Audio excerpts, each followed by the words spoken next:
Hey everyone, and welcome to this Practical Explainer. Today, we're putting on our industrial energy expert hats and tackling a massive, incredibly expensive issue in building engineering. We're going to diagnose the dreaded low delta T syndrome. But listen, we aren't just going to sit here and talk theory. We're going to dive into how you can use actual operational trend data to spot these hydronic balancing problems. By the end of this, you're going to be fully equipped to make the right decisions, size your components correctly, and absolutely avoid the most common costly mistakes out in the field. Let's get into it. Here's our game plan for today, a highly practical 6-part framework. First, the hydronic balancing problem. Second, the trend data method. Third, key calculations and rules. Fourth, common sizing mistakes. Fifth, a practical mini-field checklist. And finally, conclusion and next steps. All right, Section 1, the hydronic balancing problem and why systems fail to perform. Look, if you're managing a facility right now, you have probably banged your head against the wall asking this exact question. Why is my chiller plant missing its design delta T? Honestly, if you're asking this, you're almost certainly dealing with wasted energy, super noisy operations, and just generally poor comfort across your site. The system was engineered to operate at a very specific temperature difference, but the reality on the ground is falling drastically short. This brings us to what the industry notoriously calls low delta T syndrome. Basically, it's a critical operational problem where the system water temperature difference, your delta T, produced by your air handling terminals is just way lower than the design value. So what does this actually mean for you? It means your return water is coming back way too cold. And because of that, it's forcing your secondary pumps to work so much harder just to push all this excess water around, something we call deficit flow. It's a huge waste of energy and puts unnecessary stress on your entire setup. And this comparison perfectly illustrates the physical reality of the problem. On the left, you've got an unbalanced hydronic system. Now, we all know water takes the path of least resistance, right? So here, Zone 1 is getting slammed with 58% more flow than it was ever designed for. And the crazy part is, this doesn't mean that zone cools down 58% faster. No, it just means you're getting high pipe velocities, potential valve cavitation, and a ton of wasted pump energy. Now look over at the right. This is a proportionally balanced system. It equalizes that flow using balancing valves, which ensures each zone gets exactly what it needs and minimizes those nasty throttling losses. Moving on to Part 2, the trend data method, moving beyond manual checks. So to properly diagnose this, we really need to move beyond running around with a wrench and start using the data your building management system, or BMS, is already pulling. You need to collect supply and return temperatures across your coils, chiller flow rates, pump speeds, valve positions, and, don't forget this one, sensor calibration data. Once you've got all that, you apply FDD, which stands for Fault Detection and Diagnosis. This lets you systematically spot anomalies across your entire complex system rather than just chasing random symptoms from room to room. Check out what happens when we actually visualize this BMS trend data. Here we are comparing actual set points versus the nominal set point curves for an air handling unit, or AHU. When those blue dots, which represent your actual real-world trend data, deviate heavily from that dashed nominal line, boom, you have visual proof of a fault. In this specific case, an improper supply or set point is literally forcing the whole system to behave erratically.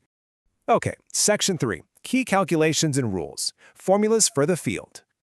You're going to want to jot these down. These are your 3 golden rules for daily operations. Rule number 1, the flow versus performance rule. Your temperature difference simply equals your supply temp minus your return temp. If that change over the equipment is small, it's a massive red flag for either high fluid flow or just poor equipment performance. Rule 2, the set point drop rule. Arbitrarily dropping your cooling coil air set points will absolutely destroy your delta T. And Rule 3, the delta T health rule. If your actual secondary loop flow exceeds your primary loop flow at part load, you have a guaranteed deficit flow problem. No way around it. I actually want to look a bit closer at Rule 2, the set point drop rule, because frankly, building engineers do this all the time to quickly quiet down a localized comfort complaint. Say you make a seemingly tiny 3-degree drop in a VAV, a variable air volume, supply air set point. Maybe you drop it from 54 degrees down to 51 degrees. Well, that forces the chilled water valve 100% open because it just literally cannot reach that temperature. That tiny 3-degree tweak can actually double the water flow through your coil and instantly halve your entire plant's delta T. It's wild. But hey, on the flip side, using your data to find and fix these bypass issues yields massive rewards. For example, studies show that a surprisingly simple action, like installing a check valve right in the common leg of a primary-secondary connection to place the pumps in series and force increased flow through the chillers, can yield energy savings in the ballpark of 9.2%. That is a massive operational win for what's really a relatively simple mechanical fix. All right, Section 4, Common Sizing Mistakes. Basically, what not to do. Let's talk about those day one design screw-ups that ruin efficiency right out of the gate.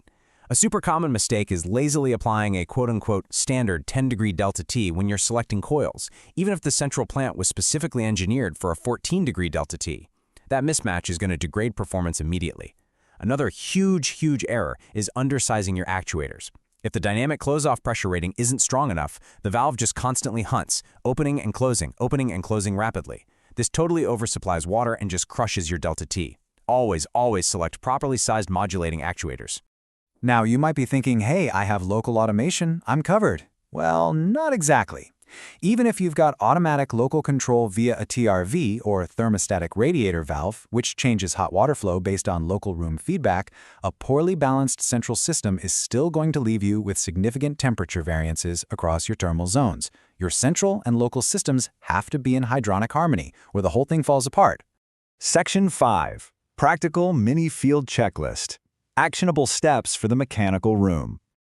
Okay, you're physically standing in the mechanical room. What do you actually do? Follow this strictly. First, bleed any air out of the system using the bleed valves. Air totally ruins your flow dynamics. Second, get in there and clean your plugged strainers and filters. Third, physically verify that your adjustable pump speeds are actually dialed in to the design flow. Fourth, go hunt for those hunting control valves we just talked about. And fifth, please don't just trust your BMS blindly. Grab a pipe clamp and physically measure the pipe surface temperatures right before and right after the equipment. Verify that temperature drop yourself. Finally, Section 6, Conclusion and Next Steps. Let's put this all together. I love this quote from industry expert Stephen T. Taylor. He points out that degrading delta T is an affliction common to almost all chilled water plants. Honestly, it's practically inevitable, but it is entirely manageable. You can mitigate a lot of this by designing your plant to handle low delta Ts efficiently right from day one. For instance, by utilizing variable speed-driven chillers that stay highly efficient even when they're running at part loads with excess flow. If you're currently building out your facility's diagnostic strategy or just looking to deep dive into more resources, these right here are your core buzzwords. Mastering hydronic balancing, HVAC fault detection, low delta T syndrome, and trend data analysis, these are absolutely your pillars for building engineering success. You know, you might actually hear people in the industry talk about this topic under a bunch of different names, whether they call it diagnosing low delta T from data, or mastering hydronic balancing, or practical HVAC diagnostics. But honestly, the end goal remains the exact same: using your data to stop burning through your facility's energy and money. And just to be totally clear, we didn't just pull these rules out of thin air. All the actionable frameworks, calculations, and checklists we went through today were derived directly from these highly respected engineering sources, ranging from ASHRAE all the way to Chalmers University research. So, here's the thought I want to leave you with today. The data is not hiding from you. It is more than likely already sitting inside your building management system right this second.